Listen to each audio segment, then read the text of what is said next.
اهلا بكم في قناه ايمي ميكسولوجي. النهارده جايه لكم من الغردقه، وفي رحله البحث عن اشهر فسخاني في مصر دورنا على اشهر حد بيعمل فسيخ في الغردقه، والكل دلنا على الحاج محمد مصلح في شارع قريه الصيادين، او هتلاقوه برضو الشارع اسمه شارع الشهداء. اسالوا بس والف مين يدل. اقدم فسخاني في الغردقه. يجي معانا جيش ليه يجي السفر يا ماما، سفر وادي مسافة. لا اله الا الله، نسافر نتفسح ونجرب. مسافة والله. يا محمد حط ده في الشنطة اللي معاك. محمد هنا؟ ايه وصلنا اهو. ده الطريق اهو. اهو الحاج اهو جوه. عامل سيرة اهو بسلم. جينا للحاج محمد جاي له من القاهرة عشان ناكل فسيخ يا جدعان. المصلح اهو. هو ده الشارع اسمه الشهداء فعلا؟ ايوه شارع الشهداء. شارع الشهداء. امال ايه قرية السماكين؟ صيادين. ده الشارع ده برضه. عايزين ناكل فسيخ بقى. هو ده المجفف ولا ده ماكن؟ الحريق صح؟ ده البسارية. لا البسارية عارفاها. ده المجفف. ده المجفف. اللي هو البقلاوة. ده لو خدناه نلفه في ايه؟ عشان يوصل القاهرة. استريتش يعني؟ ما انا عارفه. طب عشان اروح القاهره ما يعرقش في الاسترتش ويبوظ. انا سويسيه سمعت انه بيتنقع بس ما عملناهوش. ما جربناهوش قبل كده.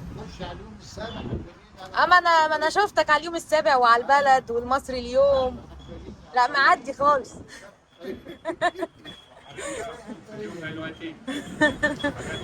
هي دي.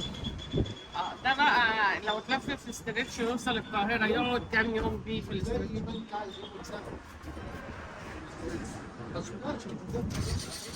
ما انا عارفه. ما يعملش ده ايه؟ يتنقع في الميه بقى. يعني تنقعه وبعدين ده بتنقعيه في الماء السابع لمدة ساعتين. ساعتين. تكسريه بقى كده بتتكسر. بس يستحسن بتكسر بالطول عشان الجرح ده نفسه. ممكن تمسك يوسف يا محمد؟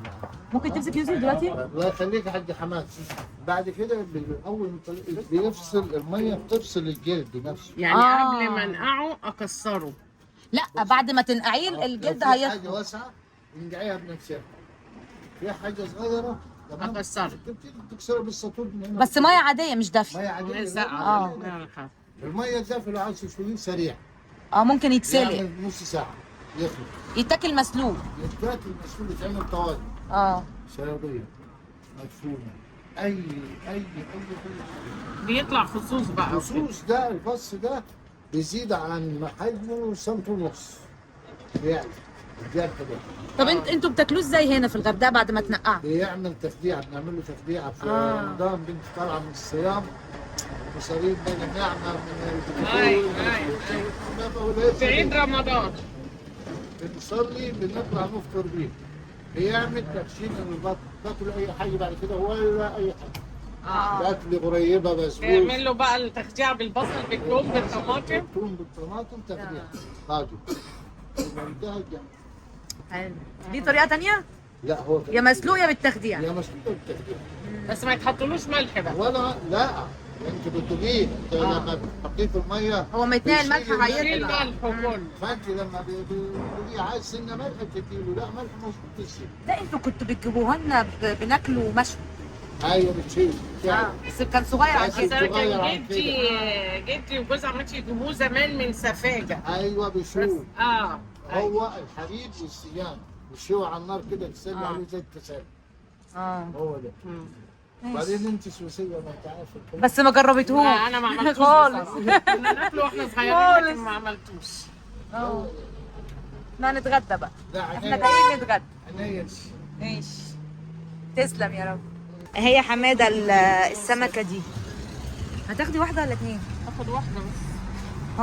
هو يعني لو احنا خدنا مثلا واحده بتشلقي كده عادي في احطها في اي حته؟ شنطه. انا عمري ما جربت حوار السمك المجفف ده.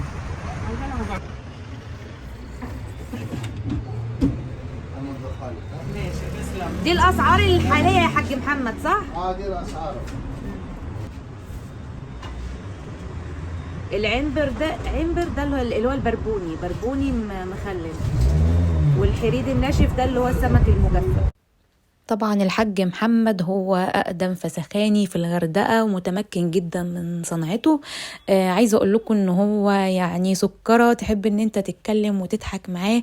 ده غير إن هو ابن بلد ومن بيت كرم. وجب معانا جدا اليوم ده في العيش الشمسي والسردين. طبعا لو نزلتوا الغردقة ما تنسوش تعدوا عليه في شارع الشهداء أو قرية الصيادين جنب حلقة السمك، وقولوا له بس إن أنتوا من طرف إيمي ميكسولوجي. بتعملوا ايه يا ولاد؟ انا شامه الريحه من هنا. الفسيخ اللي احنا جبناه هنفسخ في الفندق. سنفسخ التفسخات في فندق. محمد افتح الطبق ده. افتح الطبق ده يا محمد. ده العنبر اهو.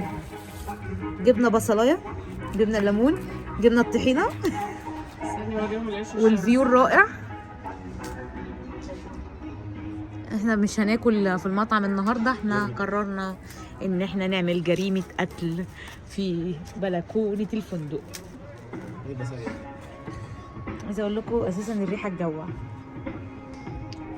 كفايه كده. عايزة طحينة يا ابني.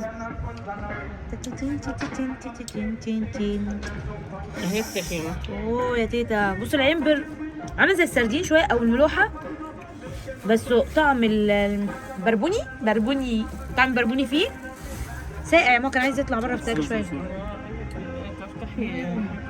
يا الله. وادي السردين الرائع بتاعنا اللي هو اسمه ايه؟ ضيف الشرف. اسمه ضيف الشرف. فسيخ والسردين. طلعي بقى العيش الشمسي. طلعي يا ماما من جوع بيتك. دي هنقطعها ازاي؟ دي نقعد نشيل واحده واحده. وادي الطحينه. اللي عايز يحط الطحينه يحط على الحته اللي يقطعها عشان بقيه الحاجه اللي فيها معانا. وادي العيش الشمسي اللي ادوهولنا الحاج محمد، سفنجي خالص. تعالوا بقى اتفضلوا معانا. لك ان تتخيل ان انت تبقى قاعد قدام الفيو ده بتاكل فسيخ. فين اجمل من هنا ان انت تاكل فسيخ؟ اكيد مفيش. اللي عارفين ان احنا الفسيخ ده بيروح معانا في اي حته.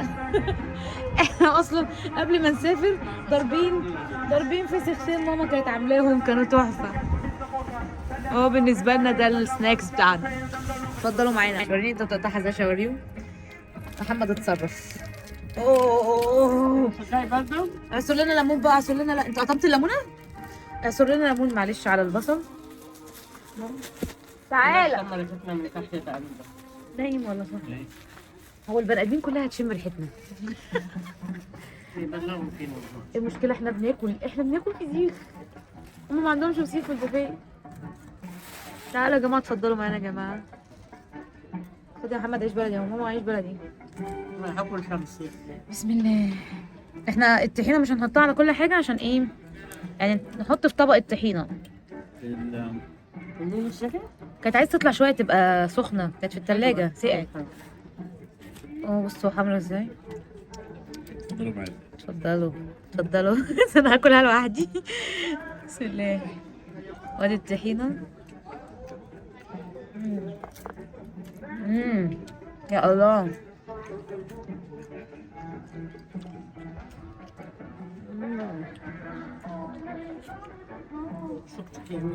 شوكة ايه؟ الشوكة. هذه الشوكة ليه؟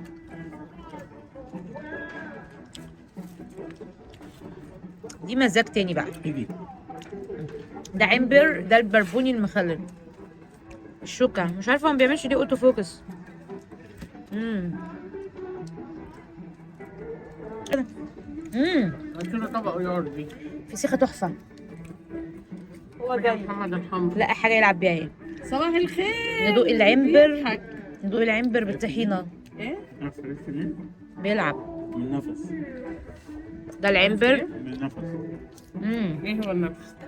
اسمه صوت. العنبر حلو قوي، بس الطحينة عايزة تبقى تقيلة. الطحينة دي خفيفة قوي. عصروا ليمون على البصل. انا هسيبكم واكمل افتراس. يلا مع السلامة. يلا باي باي.